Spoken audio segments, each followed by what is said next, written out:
Oi, Carol, tudo bem? Oi, Gi, tudo bom? Como é que tá? Tudo certo? Tudo certo, tudo certo, tudo médio, né? Hoje não é um bom dia aí para quem entende que o ministro da Saúde era a única esperança nossa aí no governo do Bolsonaro, mas estamos aí, né? E de cara quero agradecer por a gente ter combinado essa live aí, que é tão importante num momento como esse, e tenho falado já há muito tempo aqui nas lives que vem fazendo sobre coronavírus e a necessidade de se discutir outras questões para além da saúde, né? Como prioritárias e a assistência social está colada com o Sistema Único de Saúde, né? O Sistema Único de Assistência Social é também um grande direito conquistado pelos brasileiros através da Constituição de 88 também. Então, quero apresentar para vocês a Carol, né? A gente já se viu, já se cruzou algumas vezes, mas se conhece mais pelas redes. A Carol é secretária de Assistência Social, Habitação, Trabalho e Renda de Sara, um município vizinho aqui de Criciúma, para quem não é de Santa Catarina, e às vezes está assistindo aqui. É a capital do mel, né? Não é, Carol? A capital catarinense do mel, Gi. Riquíssimo, chiquérrimo, chiquérrimo. Então Chiquérrimo. tá, Carol. Eu acho que essa nossa conversa vai num tom que gosto muito e é o tom, para mim, prioritário no sentido de entender que saúde não se faz apenas com medidas sanitárias e sim com medidas econômicas e de assistência social que imponham a possibilidade, né, e que garantam a necessidade para a população brasileira também realizar o isolamento social, que tem tratado aqui nas redes sociais de forma bem peculiar, como um certo privilégio. E queria te ouvir falar um pouquinho sobre o seu trabalho aí na assistência social, de Sara, e como é que vocês têm lidado com essa pandemia também nesse momento. Gi, primeiro eu queria te parabenizar. Eu disse já que eu sou uma espectadora das tuas lives e dos teus conteúdos. Parabéns. Eu acho que tu aborda muito bem essa temática que tu decidiu defender. Que bom, né? Que tem pessoas como você que defendem essa bandeira, porque especialmente agora, eu acho que esse período de pandemia não serviu só para a gente assistir algumas lives boas como as tuas, mas para a gente se aproximar Obrigada. de pessoas que defendem bandeiras que devem ser defendidas. E tu és uma dessas pessoas. Então, primeiramente, parabéns. E que bom que tu aceitou esse convite, porque eu acho que vem bem a calhar com todo o teu discurso e com aquilo que tu defendes, né? Que é nada mais do que defender esses sistemas únicos que foram criados e reverberados a partir da Constituição Cidadã de 88. Em relação à política de assistência social, eu penso assim, se tu achas que o SUS nesse momento é vendido e que tem mesmo realmente que ser, mas a gente vê muito, não só nos municípios, as pessoas falando em relação ao que a gente tem que fazer para se prevenir das doenças, para se prevenir do contágio, especialmente o contágio comunitário do vírus e tudo mais. E muito se fala também na questão da economia, até mais do que de saúde, né? Uma coisa meio paradoxal. Mas, Gi, é que nesse contexto as pessoas elas estão se tornando cada vez mais vulneráveis. E eu só vou te dar dois exemplos e eu vou deixar para que tu também faça as tuas ponderações aqui no meio da minha fala. Mas eu vou te dar dois exemplos muito simples. Aquelas crianças que viam na merenda escolar uma fonte de alimentação, elas não estão tendo mais, porque as escolas estão com as aulas suspensas. Aquelas crianças que participavam dos serviços de convivências nos CRAS por todo o país, ou que participavam de oficinas de cultura, onde elas tinham também a sua alimentação, eu só estou falando da alimentação, tá? Nem de todas as outras questões de vulnerabilidade que estão associadas. Também não tem mais. Por outro lado, os pais dessas crianças, desses adolescentes, a maioria deles são autônomos. A maioria deles são beneficiários de benefícios do governo federal, como a Bolsa Família, são cadastrados no CadÚnico. Eles, até esse momento, muitos deles, os autônomos, não puderam trabalhar. Então, tu imagina como ficou pesado para essa família, que muitas vezes tem 4 ou 5 membros, dar complementação e de uma vida digna nesse momento.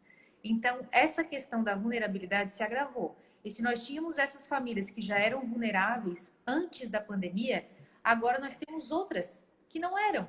E que agora a gente fica surpreso com o número de famílias, de pessoas, né, como um todo, que estão sendo afetadas socialmente, economicamente, por conta dessa pandemia. Então, é um vírus que não trouxe só a questão da mortalidade, a questão da doença, a questão desse equipamento, mas é também um vírus que trouxe consequências sérias na questão social. Carol, eu tenho lidado com essa perspectiva de entender que o coronavírus, né, essa pandemia, ela é para além de um grande problema de saúde pública, mas um grande problema de classe e de raça. A gente tem vivido essa experiência, entendido isso de forma bem específica com a experiência dos Estados Unidos, que tem demonstrado os números alarmantes no que diz respeito à população negra de forma bem específica. Começou essa análise lá em Chicago, onde mora o Obama, em que 30% da população é negra, né? Mas os casos de óbitos chegaram a quase 70% da população negra, nesse caso. Então, a gente tem uma análise que diz muito sobre isso que tu falou, né? Que quando a gente fala que é uma questão de classe, diz respeito às quase 13 milhões de pessoas que vivem nas favelas e comunidades do Brasil. Quem me acompanha aqui sabe que eu falo isso em quase todas as lives e conversas e entrevistas que eu venho fazendo durante esse período. Mas eu falo isso porque é importante essa análise e acho que o governo tem se esquecido ou, né, não dado conta da responsabilidade que tem num país tão diverso e tão plural como é o Brasil, e uma experiência em que a gente vive de diferentes classes sociais, de acumulação de renda em poucas pessoas, e isso é bem importante falar. E não é à toa que o governo federal acabou investindo R$ 1 trilhão nos bancos, podendo ser dinheiro investido em 5 milhões de pessoas, por exemplo, que antes mesmo do coronavírus já iam dormir sem ter o que comer hoje à noite. Você imagina agora, né? Acho que quando tu fala dessa questão da alimentação das crianças nas escolas, me toca profundamente, para além de uma sensibilidade imensa, né, de se preocupar com as crianças em que vão dormir sem ter o que comer, para além disso, né? Eu acho que é uma questão de entender que o Brasil tem 38 milhões de trabalhadores informais, e se tu quiser trazer um pouquinho sobre esse tema, falar um pouquinho sobre qual que é a realidade, né, do trabalho informal, o que isso representa. Eu venho falando que essa disparidade que o Brasil oferece, no sentido de bater no peito de que é bom ter o desemprego ter diminuído 1%, porque aumentou o número de empregos informais, não é mérito algum. Isso é importante pontuar. São pessoas que trabalham sem direito garantido, né? Ontem mesmo foi aprovada a carteira amarela, né? A carteira verde e amarela, que tira o direito de garantia do emprego, do FGTS, o bônus de férias, muito barulho, bônus de férias, etc. E a gente vem experienciando muita coisa. Dentre elas, essa questão da fome é a que mais me preocupa, essa questão do privilégio do isolamento social, de que forma que a gente vai oferecer o isolamento social para as pessoas que estão em comunidades e favelas, que impõem que a própria arquitetura não permite o isolamento, né? Que antes morava 5, 6 pessoas numa casa de 2 cômodos, mas de manhã saía 3 para trabalhar, voltava ao meio-dia, 3 saíam à tarde, ou saía à noite, né? Tinha esse contraturno. Hoje não tem mais. Como é que a gente coloca essas pessoas para sobreviver dentro de uma casa, morando tudo junto, com as crianças não podendo ir à escola, né, não tendo o que comer? Então, eu tenho acompanhado aí um movimento que é bem complicado, Carol, principalmente nas favelas, né? Na semana passada, quase 90% das mães, segundo uma pesquisa do Data Favela, relataram que durante a semana passada iam ficar sem ter o que comer.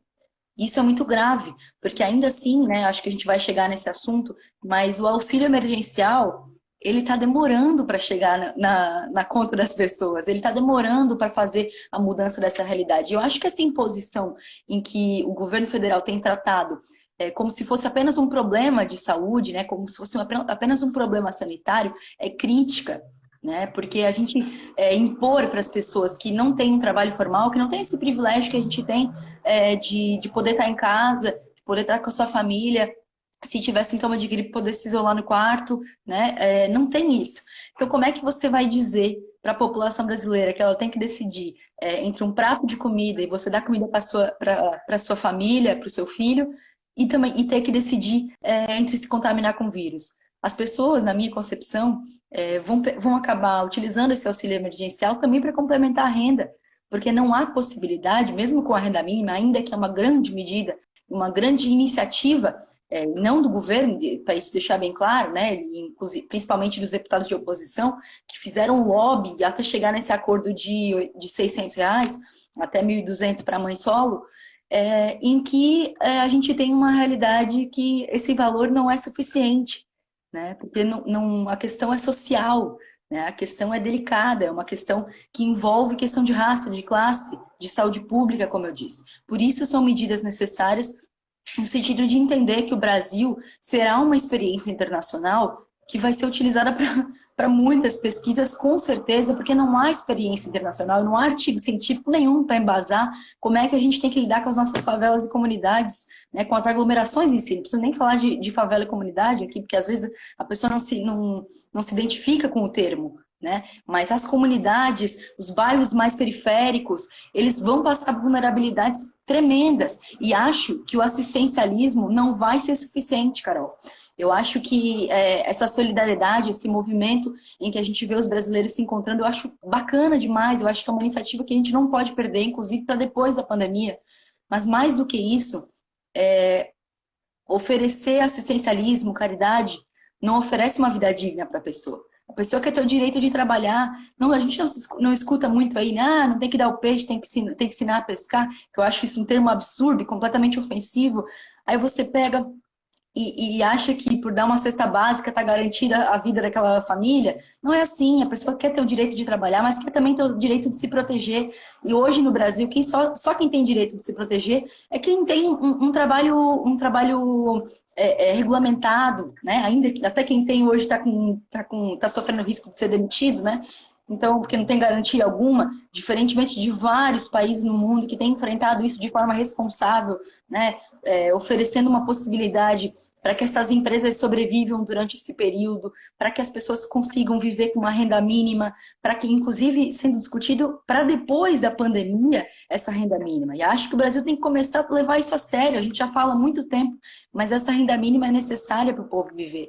Como eu disse, o coronavírus ele só veio para, como eu venho falando, aliás, ainda não disse aqui, mas o coronavírus ele não veio para mudar as nossas relações apenas, né? Ele vai render também para a gente reconhecer as importantes diferenças de classes sociais que o Brasil apresenta e do quanto é importante discutir essa situação econômica e quanto já era importante discutir essa situação econômica antes do coronavírus. Esse ano a gente fechou o ano com, né? O ano passado a gente fechou com o menor PIB dos últimos 3 anos. Nós já passávamos grandes dificuldades financeiras, mas a verdade é que a ausência de um líder comprometido com as classes sociais, especialmente as mais empobrecidas, nos coloca à margem de um problema muito maior do que econômico. É um problema, eu acho que é um problema filosófico, é um problema de comportamento, de relações, enfim, e acho que a gente não pode achar que caridade vai dar conta de tudo, porque acho que é absolutamente contra o que a assistência social, de forma bem específica, falando aqui da temática que a gente traz, radicalmente contra, né, Carol? Tu me corrija se eu estiver errada, mas acho que o fato da gente ter conquistado a assistência social e ser um dos tripés da seguridade social impõe que a gente tenha que apresentar medidas que garantir o emprego, oferecer uma vida digna para as pessoas e principalmente entender que o Brasil ele tem reflexões que vêm sendo trazidas agora, especialmente sobre essa taxação das grandes fortunas, dos dividendos e lucros, que o Brasil é um país desse tamanho aqui, lá, sei lá da onde, que não faz, né? Então isso é muito, muito difícil. Eu acho que essa pandemia serviu e vai servir para a gente refletir questões para além da assistência social, questões que são dramáticas no Brasil já há muitos anos. Gi, perfeitas as tuas colocações. E eu só queria fazer um adendo quando tu fala na questão social das aglomerações, especialmente nas comunidades e nas favelas. Tu imaginas que aqui na nossa região sul do país, que é uma região considerada economicamente mais desenvolvida, as pessoas têm mais acesso a todas as coisas, educação, enfim, até os próprios empregos. E aqui a gente já está avaliando um cenário caótico. Tu Aham. imaginas, num país continental como é o nosso, no Nordeste, na região Norte, e não é uma questão aqui só de a gente dividir o país em regiões, não. É questão mesmo de fome. Eu não estou dizendo que é um problema que é de agora. Não é isso. É um problema que se agravou por conta disso. E a questão do assistencialismo em si, Gi, eu acho muito importante isso que tu falou agora, porque não é só comida. É exatamente isso. E é o que a gente prega realmente enquanto política de assistência social. Nós temos aí diversas frentes de trabalho e eu sempre digo, não é por acaso que a Secretaria de Assistência Social e de Habitação de Trabalho e de Renda, ela tem diferentes escopos em uma mesma política. E é isso que muitas vezes as pessoas não compreendem. Em relação ao auxílio emergencial, que tu tocou nesse assunto, e que agora que o governo federal decidiu, sabe-se lá por quê, não sei, assim, acho que apareceu, não sei, uma fadinha e foi no ouvidinho aí do nosso queridíssimo presidente Jair Bolsonaro, do ministro Onyx Lorenzoni, e decidiram, então, tentar implementar esse tipo de benefício para fazer com que aquele discurso que eles fazem todos os dias em relação à economia tenha realmente uma efetividade. Mas o que a gente vê não é efetividade. A gente ouve falar, as pessoas estão se cadastrando, tudo em análise.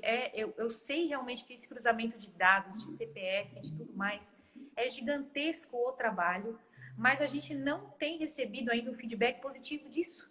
Então, na verdade, não passa até o momento de algo que está sendo veiculado e que não foi efetivamente relatado pelas pessoas que precisam desse auxílio. Aí tu imaginas os municípios. Eu vou falar de município, porque a gente vive nos municípios. Quando a pessoa, o cidadão vai lá no governo, em Florianópolis, no governo do estado, ainda reclamar para o Moisés. Não vai lá no Jair Messias Bolsonaro reclamar. Vai no prefeito, vai nos legisladores da cidade, porque ali é mais próximo daquele cidadão. Claro. Tu imagina se o Poder Executivo, se o município não adota medidas de contenção dessa vulnerabilidade, se a gente fica esperando os R$600 do auxílio emergencial chegar na conta desse cidadão. Até lá, o cidadão, se ele não morreu de fome ainda, ele vai morrer de outras questões, como, por exemplo, a fome acarreta, inclusive, a diminuição da imunidade, e ele fica mais suscetível a contrair o vírus, por exemplo. Então, é um ciclo que ele é vicioso, mas que deveria ser virtuoso. Então, eu vou deixar para tu dar mais algumas considerações a respeito disso. Eu gostaria, inclusive, de saber a tua opinião a respeito, já que a gente está falando de coronavírus, e esse é o tema central aqui da nossa conversa, sobre a saída, né? A saída não, né? A demissão do ministro Mandetta, sobre a condução que ele estava então. E depois eu gostaria de abordar um pouquinho, Gi, até para trazer para aqueles teus telespectadores, também os meus colegas que estão entrando aqui, que estão falando comigo, Cauê, Sofia, Rafa, Jana, pessoal aí, boa noite a todos e também aos seguidores da Gi. A gente está falando um pouquinho sobre assistência social e sobre a saúde pública, que é o tema que a Gi... Então, eu gostaria que tu falasse um pouquinho sobre essa saída do Mandetta, para depois a gente entrar no aspecto realmente das medidas que foram implementadas, ao menos aqui no município de Sara. Show de bola, tô louca para saber, inclusive, porque eu acho não, né? Já comentaram aqui, vou reiterar os parabéns para as medidas que vocês vêm tomando no município. Eu acho que é uma realidade que poucos municípios têm, né? Acho que é importante salientar essa grande mudança e essa grande, eu diria, revolução que vocês têm causado por aí e que nos dá muito orgulho aqui da região poder identificar grandes lideranças e grandes gestores como vocês. Acho que isso é para a gente um exemplo que o governo federal, inclusive, não tem nos apresentado, isso é muito difícil. Eu estou tentando fixar aqui esse comentário para todo mundo que entrar saber o que nós estamos falando. Ótimo. Aí, pronto. Então, Carol, tu vai ser, acho que assim, eu já me manifestei aqui no Twitter e aqui no Instagram sobre essa demissão, né, mas eu quero falar um pouquinho sobre a renda mínima ainda, que é uma questão muito delicada, né, acho que isso que tu falou do fato de estar praticamente todo mundo em análise, muita gente aí não está conseguindo nem cadastrar ainda. Isso é bem complexo, não sabe para onde ligar, não tem um 0800, ou se tem, não tem informação suficiente, né? Porque se você entra ali e você não vê, é porque não é todo mundo que consegue saber onde está. né? E a gente tem acesso à informação e a gente tem que lembrar que não é todo mundo que tem, né? Além de você ter que ter obrigatoriamente o acesso à internet, você tem que saber usar um aplicativo, você tem que saber baixar, você tem que saber botar o cadastro, tem que saber regularizar o seu CPF, porque agora, inclusive, mesmo com essa medida de que não precisaria mais estar com o CPF regularizado, né? Porque vocês viram ali que foi em torno de 350 mil, né? Tu me corrige o número se estiver errado. 350 mil CPFs estavam irregulares, né? Sem contar aqueles que não conseguiram cadastrar ainda. E aí o governo, na pessoa do Onyx Lorenzoni, vai recorrer. O Onyx já disse que vai recorrer e quer que todo mundo tenha o CPF regularizado. Claro, que isso hoje é o mais importante, né? Enfim, são demandas que às vezes não chegam na ponta, né? E como tu bem disse, acho que a questão aqui do Sul é uma realidade diferente de outros estados. A gente que viaja um pouco e conhece um pouco o Brasil sabe que a realidade tanto de saúde pública quanto de assistência social em outros lugares, especialmente Norte e Nordeste, é muito diferente, é disparitária mesmo. A gente teve aí uma experiência extremamente chata, né? Chata é boa, cruel, genocida, vamos dizer assim, sobre o Bolsa, que aumentou o número de Bolsa Família aqui no Sul e diminuiu no Nordeste, uma coisa absurda, que a gente sabe que não é a realidade, né? Enfim, então, temática aí que vai para... Às vezes eu tenho que parar de falar, porque passa muita moto aqui. Gente, eu vou aproveitar que deu esse intervalinho aqui de moto, pedir para vocês darem uma curtidinha aqui nesse coração que tem embaixo, que ajuda a chegar a live em mais lugares. E aí, para depois a gente poder compartilhar com mais pessoas também. Sempre vocês entrarem dando coração aqui pra gente. Obrigada.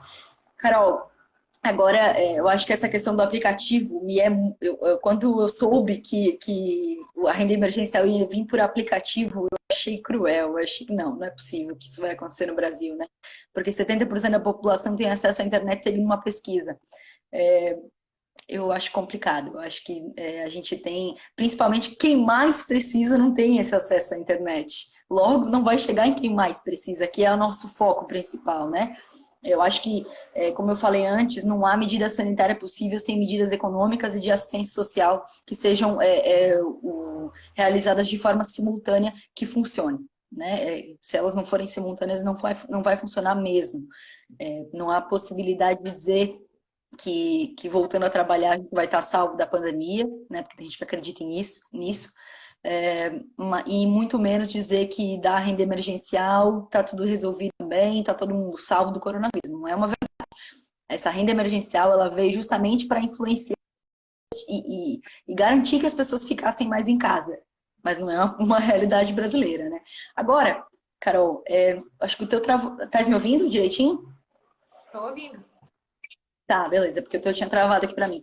Preciso dizer que essa vai ser a primeira manifestação pública minha sobre, né, para além do que eu venho escrevendo e divulgando aí nas redes sociais nessa última hora, né, sobre a demissão do Mandetta, esse que foi o ministro, né, eu sempre tive duras críticas à decisão de colocar o Mandetta como ministro da Saúde, desde quando ele foi indicado, porque sei muito bem o que ele representa, a gente que trabalha com o Sistema Único de Saúde há muitos anos, estuda isso há muitos anos, e atua ativamente em órgãos do Conselho Nacional de Saúde, impõe também saber que o Mandetta sempre foi o cara do lobby, dos planos de saúde, sempre foi esse cara que defendia empresa, né? E tanto é que quando ele foi eleito deputado federal, ele foi financiado por uma empresa de insumos, né, de equipamento de produção individual, que inclusive ele contratou agora durante a pandemia sem licitação, essa mesma empresa.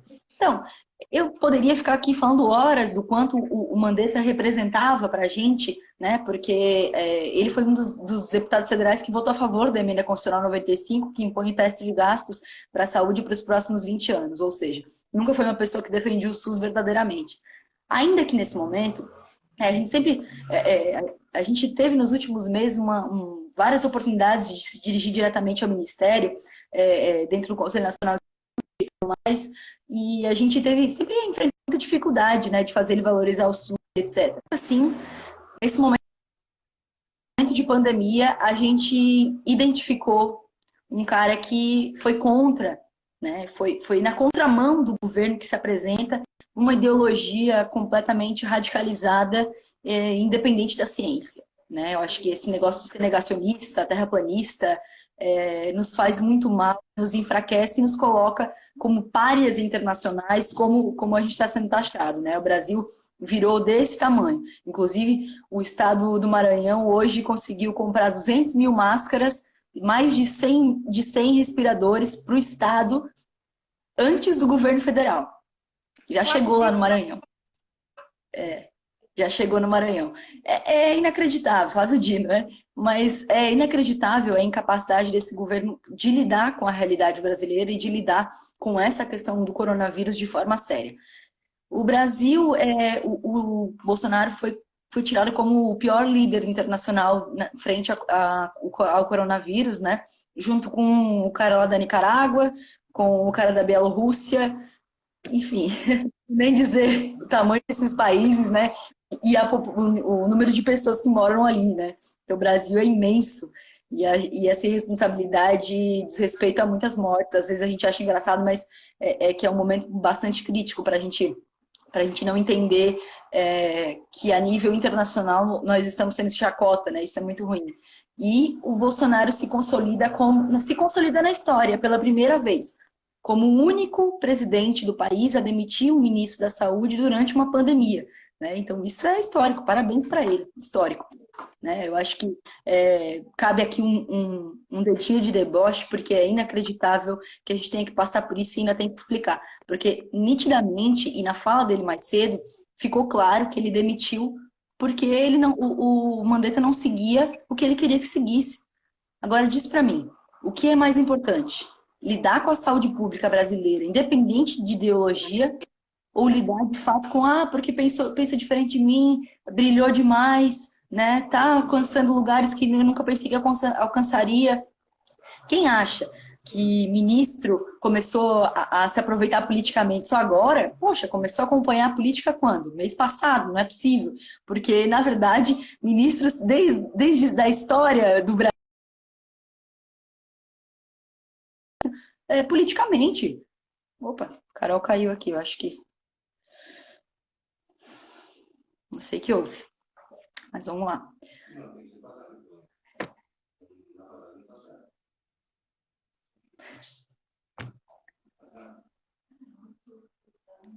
Acho que Agora caiu sim. aqui, né, Carol? Mas só para encerrar, deixar claro que não é um posicionamento somente.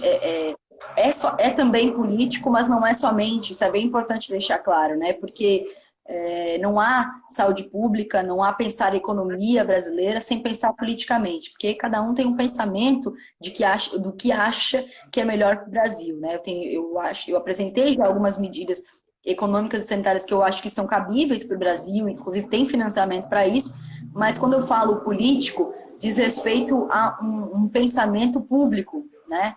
Porque a pessoa que se elege e impõe que só vai governar para aqueles que votou, vai governar para metade do Brasil e um pouco menos, porque tem muita gente que, inclusive, está discordando dele nesse momento. E isso é muito trágico, né?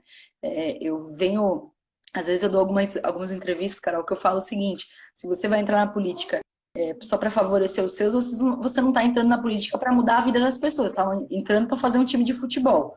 Né? Então, diferente disso, não vale de nada para as pessoas. Né? E a política não pode ser utilizada como palanque para ninguém. Ela tem que ser utilizada para mudar a vida das pessoas. Se você não quer isso, nem entra. E aí, essa realidade que foi imposta, como a demissão do Mandetta, diz muito sobre o jeito com que esse governo tem tratado a saúde pública brasileira e mundial também, porque também põe em risco a vida do mundo, né? A realidade da saúde do mundo, né? Isso é bem sério. Então, tem aí algumas pessoas tentando falar de impeachment e coisa e tal, e acho que esse não é o momento para isso, não é, porque do mesmo modo, eu discordo profundamente dele em quase todas as suas decisões, mas eu jamais diria que é importante o impeachment agora, jamais diria que era importante demitir um ministro, mesmo que ele tivesse medidas equivocadas, eu acho que só se ele tivesse dizendo que não, libera tudo e não fazer medida nenhuma, como foi o cara da Nicarágua. Foi o único país no mundo que não fez nenhuma medida até agora de isolamento social. Então, porque é um completo louco. Para você ter ideia, a vice-presidente dele é a mulher dele. É uma coisa insana. Aí, você comparar isso com o Brasil, não tem cabimento. Então, acho, Carol, que essa realidade que nos foi imposta com a demissão do Mandetta é uma realidade muito trágica para o Brasil, né? E o que se apresenta é um ministro, né, com o Nelson Tesh, né, não sei pronunciar direito sobre o nome dele, mas é um ministro que parece que vai muito também na linha do Mandetta, e aí tem duas possibilidades. Ou ele segue o que o Bolsonaro faz e vira apenas um seguidor e um cara que cumpre tabela, né, que não é, que a gente sabe que não é essa experiência que o Mandetta vinha fazendo e por isso foi demitido. Ou ele vai ser demitido também, o que é muito pior para o Brasil. Eu faço votos para que seja um cara que vai encarar a ciência, mas que tenha também aí o respaldo agora do governo federal. Então, é uma situação que fragiliza o Brasil frente a esse enfrentamento do coronavírus e fragiliza o povo brasileiro frente ao mundo, né? Isso é bem ruim. Então, agora quero ouvir coisas boas, quero ouvir tu falar das medidas que vocês têm feito aí na Isara, e divide com a gente aqui, com quem está assistindo, que coisa boa também precisa ser falada, e acho que a Isara é uma experiência para o Estado, talvez para o Brasil, de poucos, viu? Olha, Gi, não, eu muito orgulhosamente fazer parte desse governo, dessa gestão do prefeito Muriago, que ele tem uma preocupação muito grande com as pessoas. Uma preocupação muito grande com a dignidade das pessoas. Não só com uma questão de que elas se mantenham seguras nesse momento de pandemia, na questão da saúde, mas em todas as outras frentes. E muito nos orgulha fazer parte desse time, dessa equipe. Quando tu fala que as servem de exemplo, elas de fato estão servindo. São diversos municípios do estado de Santa Catarina, até o próprio estado do Espírito Santo vai desenvolver aqui o nosso projeto feito em Isara. E veja só, Isara, uma cidade em desenvolvimento. Mas é o que eu te digo, as coisas acontecem nos municípios. E a gente tem que fazer isso onde a gente estiver, seja no município de 5.000 habitantes, ou seja em São Paulo, por exemplo. Então, as pessoas elas devem ser tratadas de mesma forma, independente do tamanho e da extensão territorial. Mas eu vou te falar efetivamente que foram implantadas aqui, já no início do isolamento, que o decreto municipal, ao menos em Isara, acredito que foi no dia 19, o do estado, se eu não me engano, foi um ou 2 dias antes. E a maioria dos municípios vem seguindo o estado de Santa Catarina no que diz respeito a manter o isolamento, seja na questão de alguns estabelecimentos que são privados, mesmo nos órgãos públicos de atendimento e tudo mais. Então, desde o início, as medidas de saúde elas foram sendo seguidas de acordo com o que era dito pelo próprio Ministério da Saúde e a própria Secretaria do município veio seguindo. Mas naquela mesma semana, Gi, a gente percebeu um aumento muito grande nos nossos atendimentos que diz respeito ao benefício eventual, que o benefício eventual dentro da Secretaria de Assistência nada mais é do que um tipo de auxílio onde aquele cidadão, quando ele eventualmente se torna vulnerável, ele recorre a esse tipo de auxílio. Só que a gente percebeu que uma eventualidade estava se tornando uma regra e não mais uma exceção. Então, nós tivemos essa conversa com o prefeito, né, que é o gestor do município, e ele desenvolveu, então, juntamente conosco, e essa é a primeira fase do projeto, porque tem diversas fases, tá?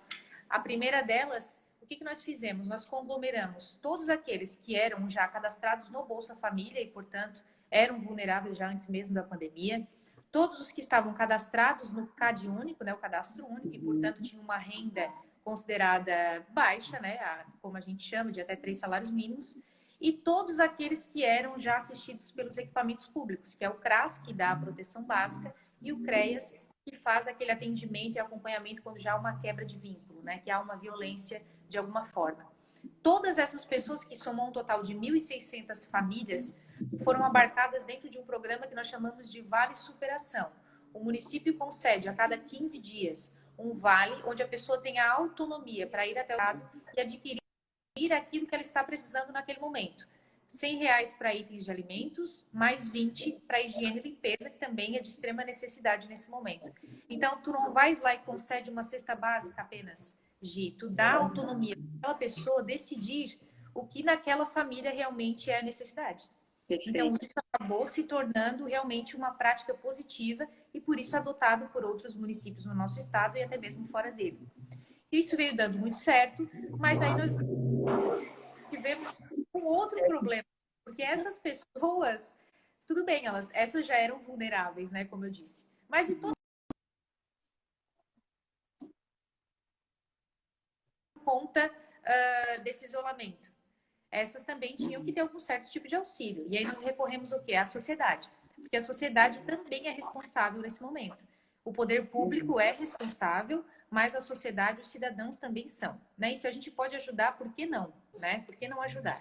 Então, nós tivemos um projeto também dentro desse mesmo programa, que se chama Projeto Superação, que foi interinstitucional, os próprios bombeiros, departamento de trânsito, todos ajudaram na logística e foi feita uma passagem por todos os grandes bairros do município e todas as famílias doaram. E uma coisa muito interessante, Gi, que mesmo naqueles lugares onde a gente achava que eram lugares que deveriam receber o alimento e não doar, as pessoas doavam. Então as pessoas são muito solidárias. O povo é muito solidário. E isso, assim, ó, é muito bonito de se ver. Até a gente chega a ficar emocionado. Mas e aí, esses alimentos eles foram direcionados a um centro de triagem. Foi uma força-tarefa gigantesca e foram sendo também convertidos em alimentos, em kits para essas famílias que não eram vulneráveis, mas agora estão.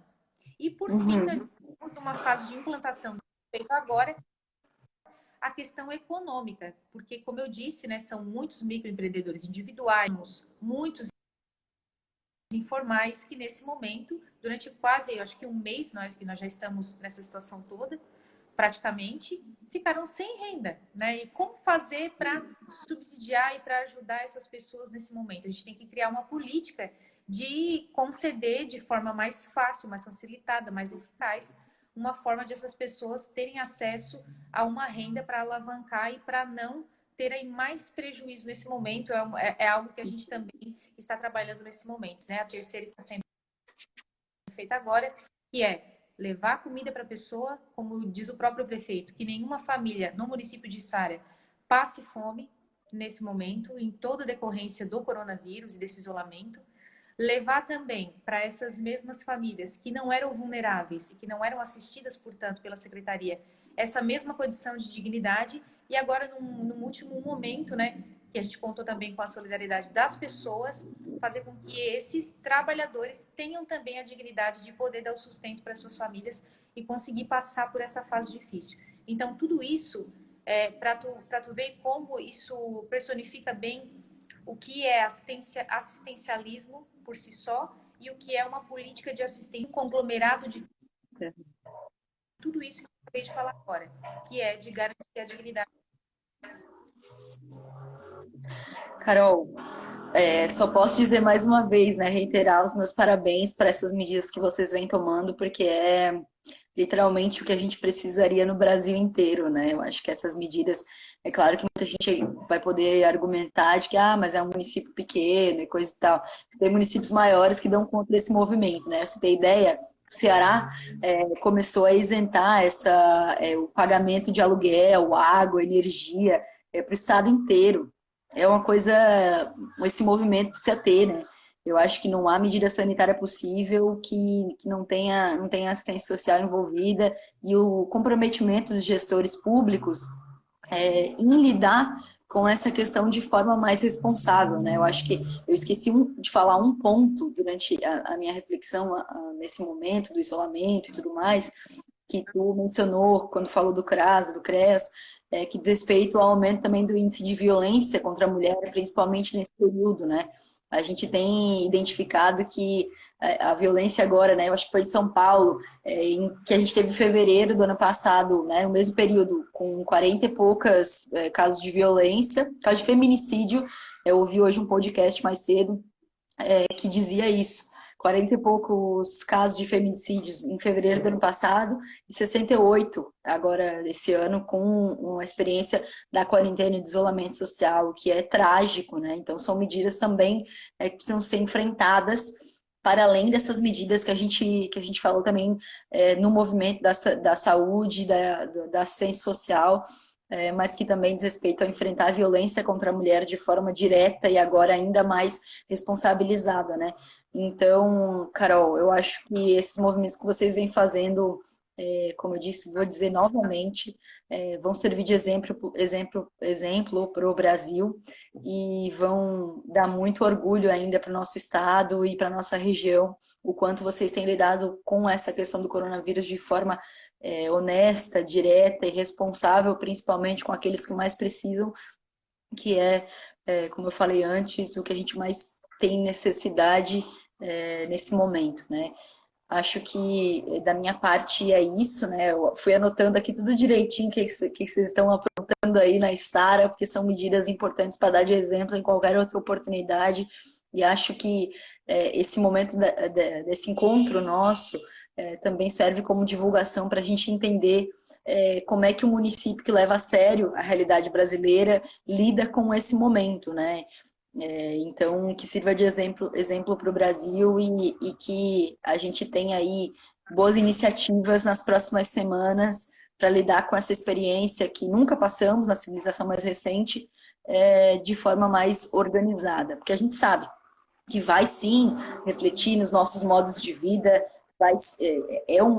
já é um questionamento imenso sobre o sistema político vigente no Brasil, né? Sobre essa crise do neoliberalismo também que a gente atravessa nesse período, e diz muito sobre a atual gestão do governo federal e o quanto ele lida ou não, principalmente levando em consideração a ciência, né? Acho que essa experiência é uma experiência riquíssima, uma experiência que vamos sair fragilizados, provavelmente. Economicamente, já foi comprovado que passaremos a pior crise que o Brasil já viveu, isso já tem sido mencionado, e acho que a crise será ainda pior se as medidas sanitárias não forem tomadas tão logo. A própria Organização pela Coordenação do Desenvolvimento Socioeconômico já diz que quanto mais tempo o vírus ficar transitando por aí, mais impacto econômico terá. Portanto, a gente precisa lidar com essas medidas de isolamento, né, e lidar principalmente com essas medidas de oportunizar as pessoas do isolamento a sobreviverem, mas mais do que sobreviver com dignidade, né, Carol? Eu acho que isso que vocês têm feito aí oportuniza as pessoas a criar essa autonomia, essa dignidade que é de direito de todo cidadão brasileiro. Gi, para fechar aqui também, eu queria mais uma vez agradecer a oportunidade de compartilhar contigo essas ideias e principalmente compartilhar através das mídias sociais, né, que tem se mostrado aí um grande mecanismo para a gente conseguir divulgar tudo isso. Então, que bom que a gente pode fazer do limão uma limonada, né, num momento como esse. Também, antes de terminar, eu gostaria só de agradecer o pessoal que está aqui. Tem pessoal de todo o país aqui assistindo hoje, o pessoal aqui. Estamos bem. Cauê Vieira, de Porto Alegre, Sofia, de Brasília. O pessoal que está tudo assistindo aí, muito obrigada. Estamos chique, teve alguém aí de Recife também, não foi? Isso, tem também. Floripa, eu gostei de participar contigo. Te agradeço muito por essa oportunidade. E eu acredito que isso que tu estás fazendo é também um serviço nesse momento, que é levar informação de qualidade para as pessoas, levar bons exemplos, mas mostrar também qual é a nossa realidade. E o que a gente precisa fazer, porque não adianta a gente só apontar o que tem de errado, encontrar soluções meramente um espectador.